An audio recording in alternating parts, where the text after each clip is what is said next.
Olá, boa noite. Está no ar mais um episódio do Identidade e hoje é o nosso quinto e último episódio da série especial gravada no Amazonas. Já conhecemos o Dr. Vitor e a Gabi, que são os atuais responsáveis pelo Instituto de Missões Noroeste. Também conhecemos o Brad Mills, que é o secretário de campo da Missão Global da União do Oriente Médio e Norte da África, mas que morou 13 anos no Brasil e foi quem fundou o que hoje é o Instituto. Também conhecemos o Dr. Matheus, um dos médicos voluntários da missão do IUGO, da Amazônia Experience, e conhecemos a história do Christian e da Alcilene, um casal de missionários em Novo Céu, no município de Altazes. Hoje é a vez de conhecer duas mulheres ribeirinhas e suas realidades. Então fique ligado e já aproveita, chama mais gente para acompanhar o programa de hoje com você, hein? Toda a nossa programação é transmitida de maneira simultânea pelo youtube.com/Novo Tempo. Entra lá e compartilha o link com seus amigos e familiares. Lembrando que o Identidade fica guardado também no ntplay.com. Assim você pode rever qualquer episódio quando quiser.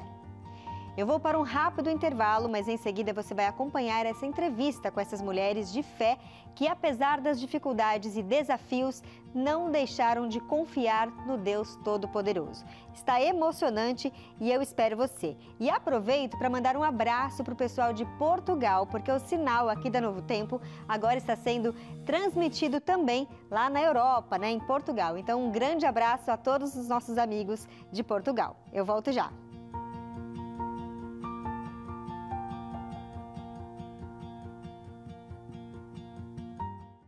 Elizabeth Pinheiro Oliveira é dona de casa, mãe de 3 filhos e avó de 3 netos. Ela nasceu na comunidade Costa do Marimba, distante cerca de 42 quilômetros de Manaus. Sua mãe foi a primeira adventista de toda a comunidade. Ela era católica, mas um dia o padre deu o Novo Testamento para quem quisesse estudar em casa, e sua mãe foi descobrindo verdades que até então eram desconhecidas. Foi a primeira a aceitar o que a Bíblia diz de verdade. Mais tarde, foi batizada na Igreja Adventista do Sétimo Dia, mas Beth mesmo só foi aceitar a mesma fé que a mãe, já adulta, depois de casada. Hoje é muito ativa na Igreja Adventista da comunidade e é telespectadora assídua da TV Novo Tempo. Acompanha diversos programas e estuda sua Bíblia diariamente para aprofundar o seu relacionamento com Deus. E nós estamos aqui na casa da Dona Beth, que prontamente nos atendeu, nos recebeu para contar um pouco da sua história. Afinal, a gente veio aqui para essa comunidade de Marimba para saber um pouco da realidade local. Dona Beth, muito obrigada por ter nos recebido. E eu quero que a senhora comece contando como era a sua infância. Quantos irmãos a senhora tinha? Como que era o seu contexto na infância? A minha infância foi meio difícil, porque eu perdi meu pai com 2 anos de idade. Então, naquela época era muito difícil, né? Minha mãe teve que trabalhar para sustentar a gente, né? Trabalhar braçalmente, né? Que naquela época era ajudando, né, as pessoas no roçado. Então, foi um pouco difícil, né? Quantos irmãos a senhora tem? Nós somos 9. Mas na infância eram 6 e ela teve que trabalhar para sustentar os 6 filhos sozinha. Sozinha. E ela logo depois conheceu o que é o seu padrasto hoje? Depois de 2 anos, meu pai falecido, ela conheceu. E tanto é que para mim ele é como o pai, né? Uhum. Ele terminou de me criar, né? E a senhora nasceu aqui nessa comunidade Marimba? Nasci aqui nessa comunidade. E já era assim como a gente está vendo hoje? Não, ou era diferente? Muito diferente. Como que era? Poucas casas, muito distantes as casas uma das outras, né? Tinha mata. Era bastante diferente, não tinha água encanada, não tinha luz elétrica, né? Então era bastante diferente. E aí a senhora cresceu aqui, tinha alguma religião nessa época? Só a católica, só a religião católica. E quando que isso começou a mudar? Isso começou a mudar depois eu tinha, na idade de 15 anos, quando minha mãe conheceu, né, a palavra de Deus, né? Ela conheceu a palavra de Deus e aí ela aceitou e aí ela foi a primeira, né, nessa comunidade a ser batizada, né? Aí ela foi levando a mensagem, aquelas pessoas que aceitavam, ela foi levando a mensagem. Como que ela conheceu a Igreja Adventista? Como que essa mensagem chegou para ela? Através do Novo Testamento. O padre trouxe o Novo Testamento para a igreja que ela frequentava E então ela se interessou. Ele deixou para quem se interessasse da comunidade, levava para casa, estudava e depois devolvia, né? E assim ela se interessou e trouxe. E ao ela estudar ali a Bíblia, né, o Novo Testamento, ela viu que tinha algumas coisas diferentes ali do que o padre falava. Sim, tinha muitas coisas diferentes, né? Do que ela vivia na igreja católica, né? Aí ela foi vendo e ela foi sentindo. O Espírito Santo foi tocando na vida dela, né? E ela foi abandonando. Quando que veio a igreja adventista para cá, para a comunidade? Aí, depois de bastante ano, ela batizada, aí veio a igreja adventista, né? Como era poucos membros, né? Aí outra igreja de outra localidade veio para ajudar a construir uma igreja para a gente aqui na comunidade, né? Então sua mãe foi batizada no Rio ainda, não tinha ainda a igreja adventista tinha estabelecida igreja. aqui? Não. Entendi. E como que a senhora conheceu o seu esposo? O meu esposo eu conheci aqui na comunidade mesmo, né? Que a gente, depois que a minha mãe se casou novamente, né? Aí a gente veio morar já pra cá, perto de onde o meu esposo morava. Uhum. Aí a gente se conheceu aqui mesmo na comunidade. E a senhora se tornou adventista já depois de casada? Depois que a senhora foi para a igreja adventista? Depois de casada. E aí foi a família toda? Só eu e os filhos. Meu esposo frequenta a igreja, né? É dizimista, tudo, mas ainda não aceitou o batismo, né? Ainda não foi batizado. Né? E qual que é o meio de sobrevivência aqui, a fonte de renda? Pesca. Pesca. E como que é a realidade aqui da pesca na região? A realidade da pesca é tempos difíceis, né? E tempos melhores, né? Porque nós temos duas fases difíceis durante o ano. Que é a fase da cheia.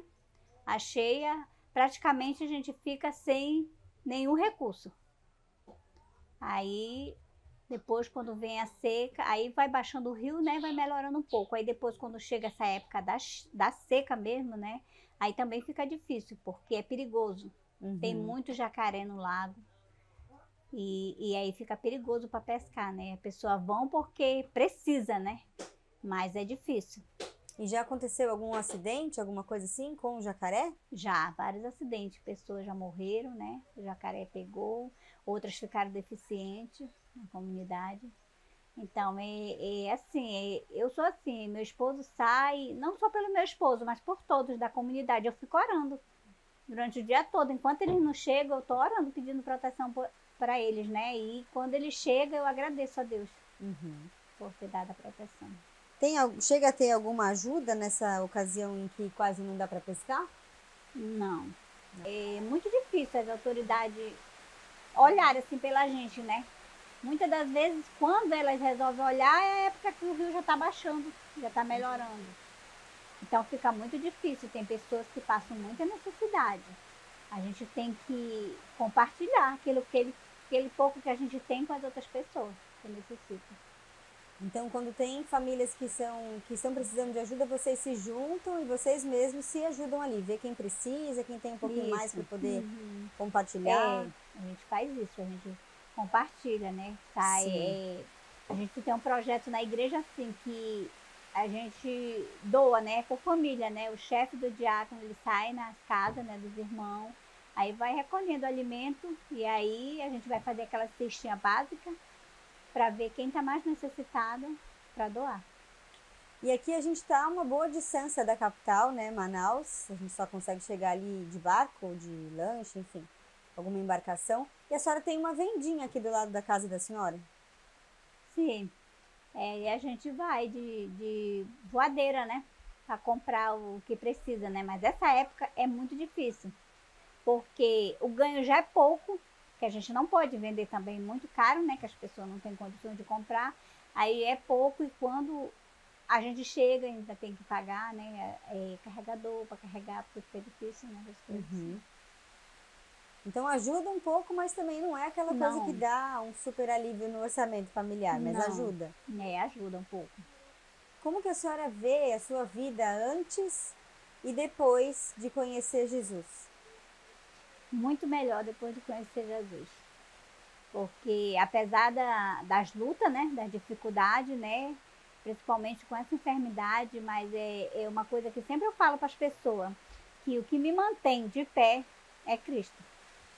Porque se não fosse Ele na minha vida, eu não sei o que seria de mim. Para me ajudar a suportar o que eu passo diariamente. E Ele tem te ajudado, tem te sustentado? Muito. E a senhora costuma assistir a TV Novo Tempo aqui nessa casa? Costumo. Todos os dias. Todos os dias? Todos os dias eu assisto a Novo Tempo. E a senhora tem a Novo Tempo como companhia no dia a dia da senhora? Como companhia e muitas vezes como fortalecimento, porque eu ouço mensagem que me fortalece muito, me ajuda muito. E através da Novo Tempo, Deus tocou no meu coração e eu comecei a fazer uma programação com as mães. Assim, lutar mais pelas nossas famílias, né? Sim. Então eu convoquei as mães da igreja, né? E a gente está tendo uma programação às terça-feira à noite. De oração? De oração, de estudo, assim, para como a gente conduzir o lado da gente, né? Nos caminhos de Deus, né? As bênçãos que Deus tem para nós, né? Então, está sendo uma maravilha. Para mim está sendo muito gratificante, sabe? Está fortalecendo mesmo. Está me fortalecendo. Como que esse trabalho que a Igreja Adventista faz através do Serviço Voluntário Adventista, né, a SVA, que às vezes vem para cá fazer uma programação como essa, por exemplo, que está acontecendo nesses dias, né? Como que isso tem feito a diferença na comunidade? É muito bom porque essa noite, principalmente, teve pessoas que nunca da comunidade participou. E eu vi, e eu fiquei muito feliz de ver, porque a gente sai nessa comunidade convidando, né? Faz as programação, faz evangelismo. Amanhã começa um evangelismo na nossa igreja, né? Só que fora da igreja, como nunca a gente fez. Sempre a gente faz todo ano, mas dentro da igreja. E esse ano a gente vai fazer fora, para ver se atrai mais as pessoas, né? Da comunidade, né? Então, ontem eu vi bastante pessoas da comunidade, né? Que não participavam, que estavam aí nessa programação, né? E tem não só a programação espiritual, né, mas os atendimentos que estão sendo feitos aqui. Isso. Com atendimento odontológico, em algumas outras está tendo atendimento médico, psicológico. E você tem visto, então, que eles têm aceitado bem, têm participado e isso tem surpreendido? Sim, eles têm participado, várias pessoas, mães da comunidade, trazendo seus filhos, né, para participar. E as pessoas alegres, né? Assim, feliz por essa ação, né, que veio, né, estava muito falado, desde quando o pastor avisou a gente que ia ter, né, a gente também se empenhou em sair na comunidade, né, convidando, né, e fomos bem respondidos, né, que as pessoas vieram. Sim, bastante gente, né, isso tem sido muito bom. Tá certo, dona Beth, eu queria agradecer a senhora ter contado um pouquinho da história da senhora, né, que Deus continue te abençoando, te usando para fortalecer as famílias aqui da comunidade, para que todas elas possam ver a importância da gente se relacionar com o Deus Criador e se preparar para Ele poder voltar logo. Então, muito obrigada. E você de casa, a gente vai fazer um breve intervalo e em seguida a gente vai conhecer uma outra história de uma outra pessoa também, aqui de uma comunidade ribeirinha da região do Amazonas. A gente volta em instantes.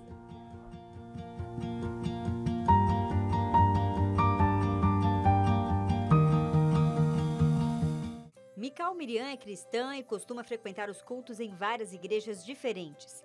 Quando uma está fechada, ela vai na outra, porque diz que não pode deixar de ter o alimento espiritual. É mãe de 9 filhos, sendo 5 do primeiro relacionamento e 4 do marido atual, Giovanni, com quem mora na comunidade Aliança. Ela fica em casa e cuida das crianças, mas ajuda na roça ao plantar e colher mandioca. Giovanni, além de trabalhar na roça, é pescador. E é assim que sustenta sua família.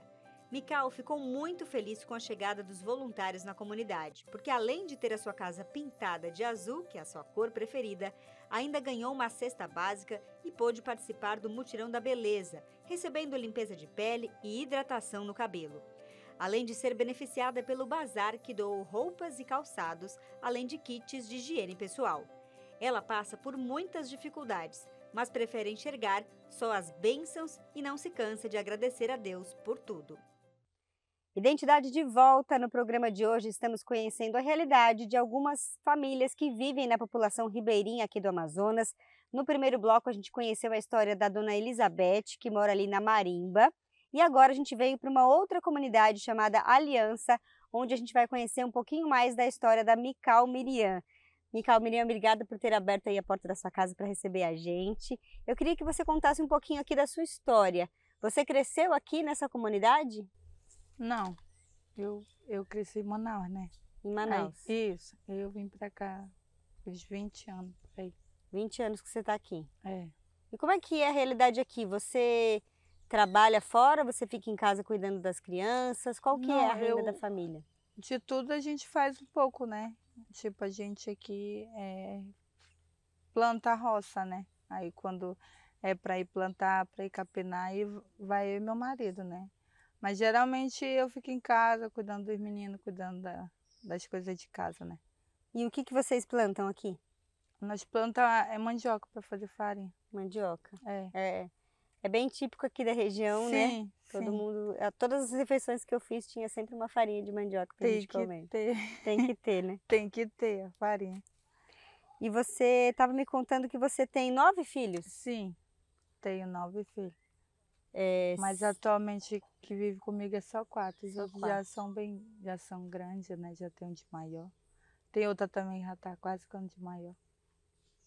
Fala Aí pra mora mim lá em Manaus. Ah, os maiores moram em Manaus. Isso. Fala pra mim então, seus filhos que moram lá e quantos anos eles têm? É o Eduardo, ele tem 18 anos. Aí tem Eduarda, que tem 17. O Miquel, que tem 14. O Bernardo, que tem 12, completou 12 agora, dia 12 de outubro. E o Isaac. E eles moram com o pai lá? Sim. E aí depois agora você mora aqui na comunidade com o Giovanni, que é o seu marido, com quem você tem mais 4 filhos. Isso. Quem são as crianças? É o Rian, que tem 9. A Giovana Alice, que tem 5. O Luiz Jorge, que tem 13. E o Calel, que tem 1 aninho. 1 aninho, bebezinho. Uhum. E o Giovanni chega a pescar também ou trabalha mais na roça? Ele é pescador. É pescador. Ele gosta muito. Tipo, tudo é porque ele é nato, né, do interior. Ele nasceu e se criou na área ribeirinha, né? Aí, conforme ele foi crescendo, quando ele tinha uns 9 anos, 10 anos, que ele veio pra cá. Ele nunca foi da cidade, né? Ah, entendi. Aí, então, ele o negócio dele mais é pescar, é plantar, trabalha com isso, se criou com isso. Ele gosta demais daqui. E quando tá seco, como a gente tá vendo agora, nessa época, a pesca é mais fácil ou mais difícil? Tipo assim, é um pouco difícil, né? Não é tão fácil que nem é quando tá meio cheio, né? Uhum. E na época... Fica difícil para ir pros cantos que dá peixe, porque tá muito seco, as canoas não entram aí, tem que ir de pé.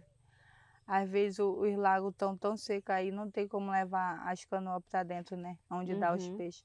Aí fica difícil. E quando tá muito cheio também é difícil para pesca? Em alguns tempos, né? Tem uns peixes que é de tempo, né? Não dá. Entendi. Quando tá muito cheio, é difícil. Tem a época deles, né? E você estava contando que você é de família evangélica, então acredita em Deus. Com certeza, Deus o livre. Segue os passos de Jesus. Eu sou o milagre de Deus, eu sou. Você é um milagre de Deus? Sim, sou um milagre de Deus. Quando eu estava grávida desse meu menino de 1 ano, eu fiquei muito, muito ruim entre a vida e a morte. Eu matei ele. Ele nasceu de parto prematuro, assim, de inesperado.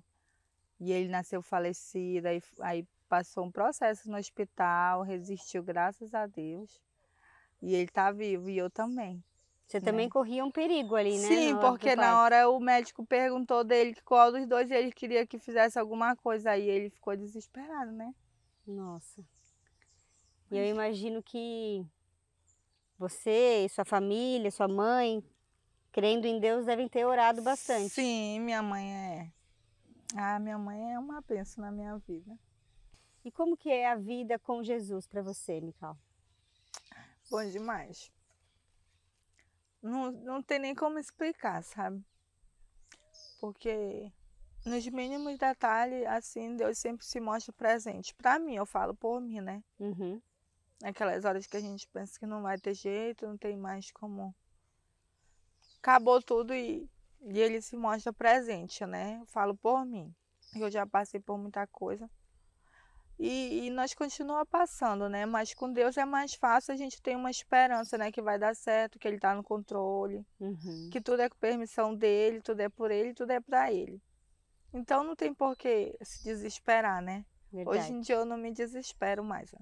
Você consegue lembrar uma das situações difíceis assim que você passou e que você orou a Deus e se acalmou porque tem essa esperança de que Ele está no controle? Foi quando eu estava de 7 meses ainda desse meu menino. Aí de manhã eu levantei, fiz o café da manhã dos meus filhos, aí eu senti um rompimento na minha barriga muito forte. Aí deu um calafrio em mim assim, aí eu falei pro meu meninozinho mais velhinho, o de 9 anos, eu falei, Ian, acho que eu vou ter neném.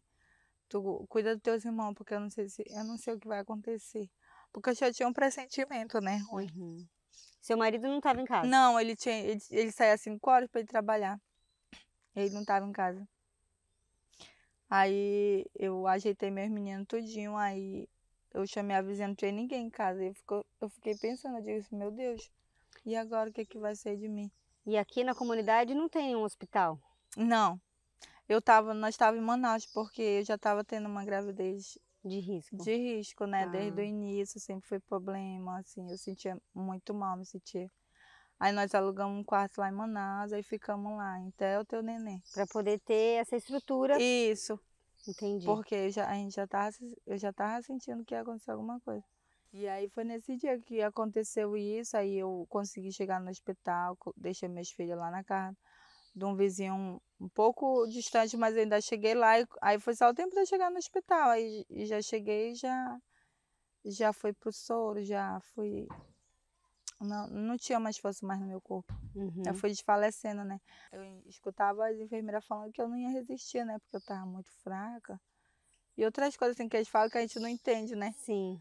Aí eles colocaram um monte de aparelho em mim e só falavam, tu crê em Deus, então não perde a fé em Deus. E ele falava comigo, mas eu não conseguia responder.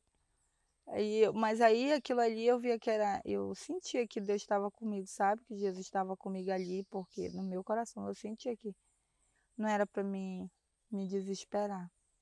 E ele cuidou de você e do bebê, que está aí Ele hoje saudável. cuidou. Graças a Deus. E ele cuida muito da gente. Ontem vocês receberam aqui na comunidade, hoje também, um grupo de cristãos que tem vindo fazer algumas ações. E eu Sim. soube que eles pintaram sua casa Ah, ontem. eu gostei demais, Deus o livre. É a minha cor preferida, é o azul. É? E a irmã que o meu marido estava fazendo serviço lá para ela, e ela perguntou se a gente não queria participar, não aceitava. Eu digo, lógico que eu aceito, com certeza. Ela disse, tu tem alguma cor preferida? Aí o Giovanni falou, azul, é a cor preferida dela, é o azul. Aí ela trouxe o azul. Ai, eu fiquei muito feliz. Ainda tem mais umas coisinhas que a gente vai pintar ainda de azul, que ainda tem tinta aí. Que legal, que bom. Vou fazer os detalhes ainda. E para você, como é que você enxerga essas ações assim? Eu acho muito, eu acho assim que eu sou uma privilegiada, né? Todos os dias assim eu falo para meus filhos, que nós temos que agradecer, né? Porque a gente vê muita maldade nesse mundo, muita gente fazendo mal para os outros, não lembra do próximo. E só da gente ser privilegiada aqui no interior onde a gente mora, né? As pessoas vêm de tão longe ajudar a gente. Isso me emociona, sabe? Uhum. Que é difícil hoje em dia ter alguém que tire seu tempo assim para pensar, vou ajudar o próximo por vontade própria, não por interesse algum, né? Não Sim, ter volta. verdade. Então eu achei muito, muito bom. Pelo menos para mim e minha família tá sendo maravilhoso. Que bom. E a gente fica feliz com isso. Quero te agradecer por ter aberto a porta da sua casa e recebido a gente. Sei que a gente chegou na hora do almoço, atrapalhou ali o almoço de Não, vocês. Mas a gente não. queria realmente conhecer um pouquinho mais da história das pessoas que vivem aqui na comunidade. E que Deus continue te abençoando, abençoando sua família, dando a vocês muita paz, muita saúde. Sim, E realmente tendo sempre comunhão com Ele, para a gente se preparar, porque Ele está bem pertinho de voltar e levar a gente verdade, para o céu. verdade. Então fica com Deus, que Deus te abençoe. Todos nós. E o Identidade fica por aqui, então. A gente se encontra numa próxima oportunidade, que você possa tirar grandes lições do que você viu nesse programa de hoje. Até a próxima!